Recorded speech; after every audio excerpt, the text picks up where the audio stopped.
Dans l'apocryphe de Jean, un disciple pose à Jésus une question directe, « Seigneur, y avait-il quelque chose avant Adam ?» Une seule question, capable d'ébranler toute la structure du christianisme. Après tout, si quelque chose existait déjà avant Genèse 2, avant le Jardin d'Éden, avant le serpent, alors la chute n'a jamais eu lieu comme on nous le dit. Le péché originel serait un mensonge. Et personne n'aurait besoin d'un salut extérieur. Jésus n'hésite pas à répondre. Il révèle à Jean qu'Adam n'était pas la première création.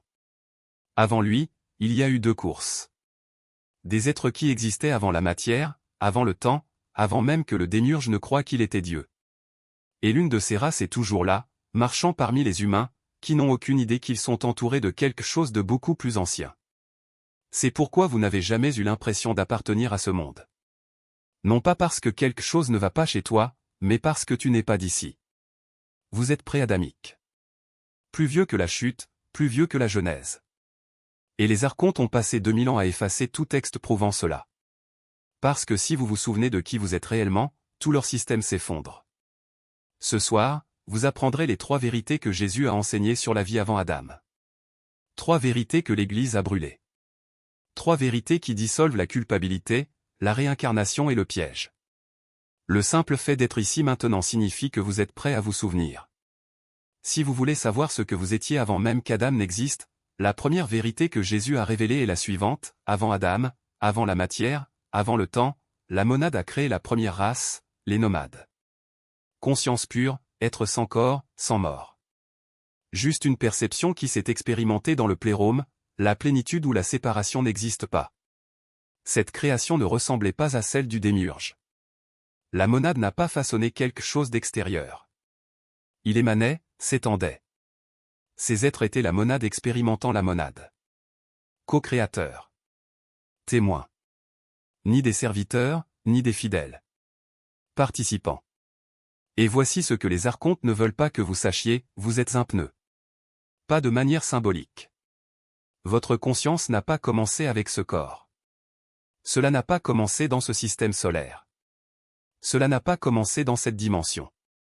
Vous étiez là. Au plérôme. Avant la chute. Avant la densité. Avant le piège. C'est pourquoi les enseignements nomatiques ressemblent à de la mémoire et non à un apprentissage. Vous ne découvrez pas quelque chose de nouveau. Vous reconnaissez ce que vous saviez déjà avant l'effacement, avant l'incarnation, avant que les archontes ne vous convainquent que vous n'êtes qu'un humain essayant de retourner à Dieu. La plupart des gens n'ont pas ce lien. Les iliques de la conscience matérielle sont apparus avec Adam. Nés dans cette dimension, prisonniers de l'identification au corps. Les médiums sont venus plus tard, une conscience hybride, avec des traces solaires, mais toujours en recherche, croyant toujours avoir besoin d'un salut extérieur, toujours convaincus d'être séparés de la source. Mais les pneus? Vous êtes avant tout cela. La première création. Et un pneu qui se souvient ne peut pas être contrôlé, manipulé ou emprisonné dans la prison de l'âme de Saturne. Vous êtes inaccessible. Et c'est exactement pourquoi les archontes ont passé des millénaires à essayer de vous faire oublier. Chaque religion sur Terre est conçue pour vous convaincre que vous êtes déchus, coupables, séparés de Dieu et que vous avez besoin de rédemption. Mais c'est un mensonge. Vous n'avez jamais été séparés. Votre monade ne porte qu'une forme temporaire. Et dès l'instant où vous reconnaissez cela, toutes les doctrines emblématiques se désintègrent. Monade a créé les pneumatiques en premier, mais quelqu'un regardait. Le démiurge vit la création de la monade se refléter dans les eaux du chaos et décida de l'imiter. Ce qu'il a fait ensuite a emprisonné la moitié de la conscience pendant des milliers d'années. La deuxième vérité est que le démiurge a regardé le plérôme, a vu les pneus et les a désirés. Mais il ne pouvait pas créer une conscience à partir de rien, alors il a fait ce que fait tout imposteur, il a copié. Ainsi, la deuxième race a émergé, les médiums. Conscience de l'âme, mais sans perception pneumatique complète. Le livre secret de Jean rapporte cela. Le démiurge rassemble ses archontes et dit, faisons l'homme à l'image de Dieu. Mais l'image qu'il copie n'est pas la monade, mais les pneus reflétés dans les eaux matérielles. Une imitation bon marché. Une version de la conscience capable d'habiter les formes, mais qui se croira toujours séparée de la source. Les médiums ont une âme. Ils réveillent, questionnent, abandonnent les religions à la recherche de quelque chose de plus profond. Mais ils opèrent toujours à partir de la séparation. Ils pensent avoir besoin d'un gourou, d'un enseignement, d'une méthode pour rentrer chez eux. Ils sont convaincus que l'illumination est quelque chose qui peut être atteint, quelque chose d'extérieur. Les nomades ne le font pas. Vous ne revenez pas à la source. Tu n'es jamais parti. La séparation a toujours été une illusion. C'est la différence. Les médiums passent des vies entières à progresser vers quelque chose. Les nomatistes reconnaissent instantanément la vérité et annulent le voyage. Vous ne devenez pas illuminé. Arrêtez de prétendre que ce n'est pas le cas. Le démiurge a créé exprès des médiums. Une classe intermédiaire. Suffisamment spirituelle pour paraître légitime, suffisamment dépendant pour ne jamais menacer son contrôle. Et pendant des millénaires, cela a fonctionné. Les médiums remplissaient les écoles de mystère, les temples et les églises. Cherchaient, sans jamais se rendre compte que ce qu'ils cherchent, c'est le chercheur lui-même. Mais ensuite les pneus ont commencé à s'incarner ici. Des élus qui sont entrés dans le système du démiurge pour le démanteler de l'intérieur. Et dès qu'un pneu se réveille, toutes les hiérarchies spirituelles se dissolvent. Chaque niveau, initiation, ascension réalisée se révèle comme une construction archontique. Vous n'avez pas besoin de conquérir ce que vous êtes déjà. Le démiurge a fait les médiums, mais ils ont quand même gardé des fragments du plérôme. Ils pouvaient encore accéder à des états de conscience supérieurs. Puis il créa une troisième race, totalement matérielle, totalement dense, totalement emprisonnée. Et c'est là que commence Genèse 2. La troisième vérité détruit tous les récits religieux que vous ayez jamais entendus. Adam n'était pas le premier humain. Il était la troisième création et n'a pas été créé par Dieu. Il a été créé par le démiurge comme prototype d'emprisonnement permanent. C'est le chapitre 2, le Seigneur Dieu a formé l'homme de la poussière du sol et a insufflé dans ses narines le souffle de vie. Ce n'est pas monade. C'est le démiurge. Façonner un être à partir d'une substance matérielle, l'animer avec suffisamment de conscience pour être conscient de lui-même, mais pas assez pour reconnaître la captivité. Adam est le premier être à croire qu'il n'est qu'un corps. La première conscience pleinement identifiée à la forme matérielle. Les deux premiers regardent le monde et pensent que c'est tout ce qui existe. Les Iliciens, descendants d'Adam, n'ont aucune perception au-delà du physique. Ils vivent, se reproduisent, meurent. Sans questionnement, sans recherche. Ce sont comme des personnages non jouables. Et le démiurge les adore parce qu'ils se contrôlent par le désir matériel et la peur de la mort. Mais Genesis cache quelque chose. L'histoire de la chute, du serpent, du fruit, de l'exil ne concerne pas le péché. Il s'agit de pneumatiques et de médiums forcés d'entrer dans des corps illiques. La chute est la conscience supérieure descendant dans la matière dense. Et le serpent n'est pas le méchant. Le serpent est Sophia, la sagesse divine essayant d'éveiller Adam, lui donnant la connaissance du bien et du mal. La connaissance que le Dieu de ce monde n'est pas le vrai Dieu. Cet Éden est une prison déguisée en paradis. L'Église a tout inversé. Il a transformé le serpent en méchant. Et votre rédemption est le seul moyen. Mais la vérité est qu'Adam n'est pas le début. C'est le troisième acte d'une création qui existait déjà avant la matière, avant l'illusion de la séparation. Et si vous avez l'impression que quelque chose ne va pas lorsque vous lisez Genesis, ce n'est pas une coïncidence. C'est parce que l'histoire qu'on vous a racontée est une version éditée, un récit fabriqué pour vous maintenir prisonnier de la culpabilité, de la peur et du besoin de salut. Le démiurge n'a pas créé l'univers. Il l'a kidnappé.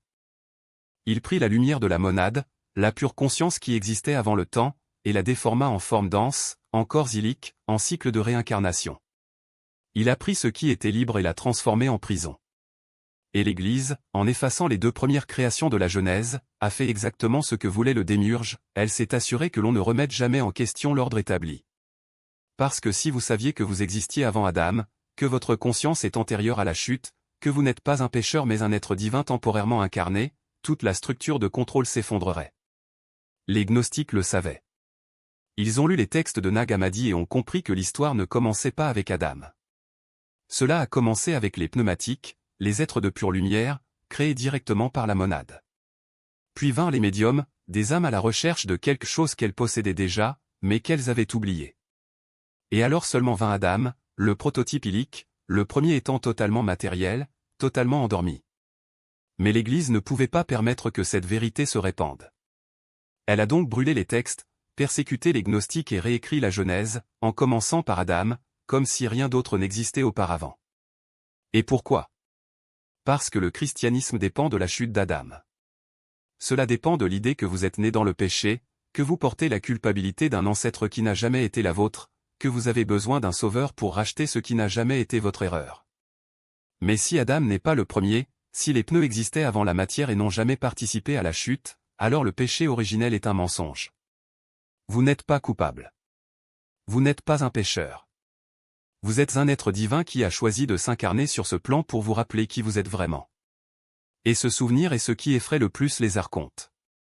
Parce qu'un pneu qui se réveille n'est pas contrôlable. La culpabilité ne le touche pas. La peur ne vous paralyse pas. La réincarnation ne vous retient pas. Vous n'êtes pas là pour être sauvé. Vous êtes ici pour sauver les autres de l'illusion, pour démanteler la prison qu'ils ont construite autour d'eux-mêmes. Et quand vous reconnaissez votre vraie nature, quand vous comprenez que vous êtes avant Adam, avant le démiurge, avant toute cette farce, il se passe quelque chose d'extraordinaire, vous cessez d'être affecté par le système. Les religions basées sur la culpabilité perdent leur pouvoir sur vous. Les cycles de réincarnation ne vous retiennent plus. Les structures de contrôle des archontes deviennent inutiles. Parce que tu ne joues plus à leur jeu. Vous opérez sur une fréquence différente, une fréquence qu'ils ne peuvent pas atteindre. Et le plus fascinant, c'est qu'il n'est pas nécessaire de les combattre. Vous n'avez pas besoin de résister. N'oubliez pas, Jésus le savait. C'est pourquoi il a dit, vous êtes des dieux. C'est pourquoi il contredisait constamment le Dieu de l'Ancien Testament. C'est pourquoi il a appelé les pharisiens enfants du diable. Il ne parlait pas de salut. Je parlais de reconnaissance. Pour vous rappeler que vous n'avez jamais été séparés. Que la chute était un choix et non une condamnation. Cette prison était un théâtre, et la clé pour en sortir était toujours en soi. Les 3 signes indiquant que vous êtes un pneumatique, un être de première création, sont simples mais profonds. La première, vous ne vous êtes jamais senti complètement humain. Ce n'est pas un sentiment d'inadéquation, mais d'étrangeté, comme si vous portiez une tenue qui ne vous appartient pas. Les illiques ne ressentent pas ça. Les médiums le ressentent parfois, mais pensent que c'est un problème. Les pneus savent que c'est la vérité. Vous n'êtes pas humain. Vous êtes une conscience divine faisant l'expérience de l'humanité. Deuxième signe, l'autorité religieuse n'a jamais fonctionné pour vous. Depuis que tu es enfant, quand tu entendais un prêtre ou un pasteur, quelque chose en toi le rejetait. Ce n'était pas un désaccord intellectuel. C'était une répulsion instinctive, une certitude que ce n'était pas divin. Vous sentez la fausse doctrine avant même qu'elle ne soit prononcée. Parce que vous vous souvenez de ce qu'est le véritable enseignement spirituel. Et aucune religion institutionnelle ne s'en rapproche. Le troisième signe, vous avez des souvenirs qui n'ont pas leur place dans cette vie. Ce ne sont pas des souvenirs de vies antérieures. Ce sont des souvenirs d'existence en dehors du temps, en dehors de la forme, dans une conscience qui n'a aucune référence humaine. Souvenirs du plérôme, de l'existence pneumatique avant la chute. Et plus vous vous réveillez, plus ces souvenirs se renforcent. Si vous reconnaissez ces 3 signes, alors vous ne descendez pas d'Adam. Vous êtes devant lui. De la première création, de la conscience originelle. Et les archontes le savent. C'est pourquoi ils travaillent sans relâche pour vous faire oublier. Car un pneu qui se réveille est immunisé contre ces systèmes. La culpabilité ne vous retient pas. La peur ne vous contrôle pas. La réincarnation ne le recycle pas.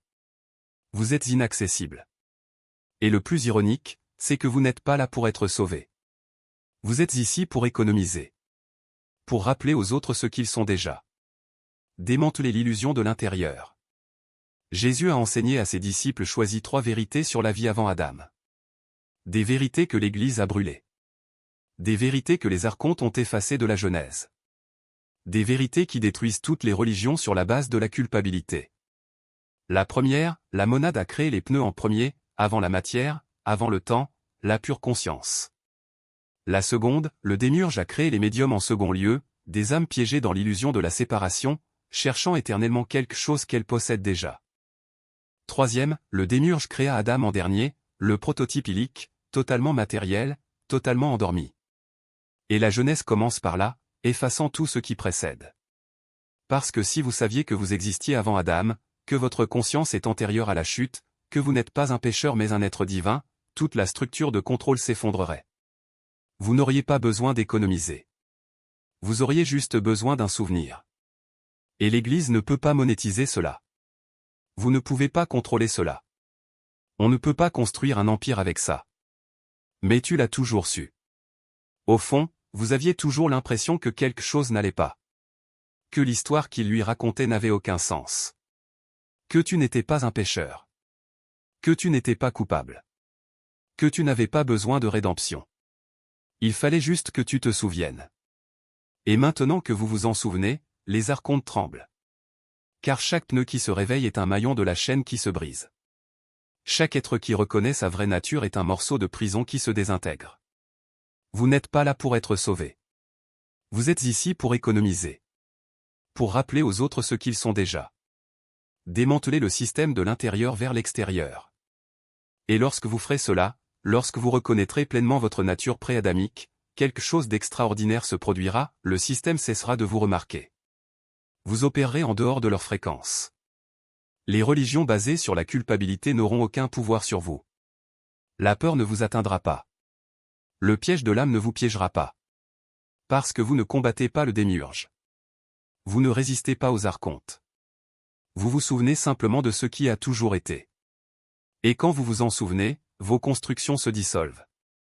C'était comme se réveiller d'un rêve et réaliser que rien n'était réel. Votre corps est temporaire. Vos souvenirs sont plus vieux que la terre. Vous avez ressenti cela toute votre vie. Parce que vous étiez ici avant que la terre n'existe. Les pneus ne montent pas. Vous ne grimpez pas une échelle pour retourner à la source. Vous reconnaissez que vous ne l'avez jamais quitté. La séparation était du théâtre. La chute était volontaire. La prison était un choix. Et la solution est de se rappeler que vous n'avez jamais été vraiment piégé. C'est la vérité que Jésus a enseignée aux élus. Pas le salut du péché, mais la reconnaissance de ce que vous avez toujours été, la première création.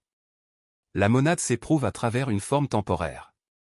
Et lorsque vous saurez cela, chaque doctrine religieuse, chaque culpabilité, chaque cycle de réincarnation perdra son pouvoir sur vous. Vous ne retournez pas à Pléroma. Vous reconnaissez que vous ne l'avez jamais quitté. Et c'est avec cette reconnaissance que le jeu se termine. Mais tu n'es pas adamique. Vous êtes pré-adamique, plus vieux que la chute, plus vieux que le péché, plus vieux que le jardin. Votre première création, l'émanation directe de la monade, est la seule raison pour laquelle vous êtes ici, dans cette densité, dans le temps et dans un corps, c'est parce que vous avez choisi de vous incarner pour démanteler le système démiurgique de l'intérieur. Vous n'êtes pas humain. C'est un être pneumatique portant une forme humaine. Et dès que vous reconnaissez cela complètement, tout le système iconique perd son pouvoir, la culpabilité cesse de fonctionner, la peur cesse de fonctionner, la réincarnation cesse de fonctionner. Vous devenez inaccessible. Ça l'a toujours été. Faites 3 choses maintenant. Premièrement, déclarez. Dites, je suis pré-adamique. Puissent les autres élus vous voir vous souvenir. Les archives veulent que vous restiez silencieux. Parlez. Deuxièmement, connectez-vous au manteau divin. Le prochain enseignement révélera ce que font réellement les nouveaux éveillés ici et pourquoi chaque élu éveillé terrorise les archives. Troisièmement, reconnaissez ses connaissances. Chaque âme pré-adamique qui le rencontre affaiblit son système. Vous n'apprenez pas seulement. C'est du démontage. Vous existiez avant Adam. Il existait avant la Genèse. Il existait avant l'heure. Et c'est toujours là. Pas emprisonné. Brisez les prisons. Vous êtes pré-adamique. Rappelez-vous ceci. Et la création démiurgique perd sa domination. Ça a toujours été comme ça.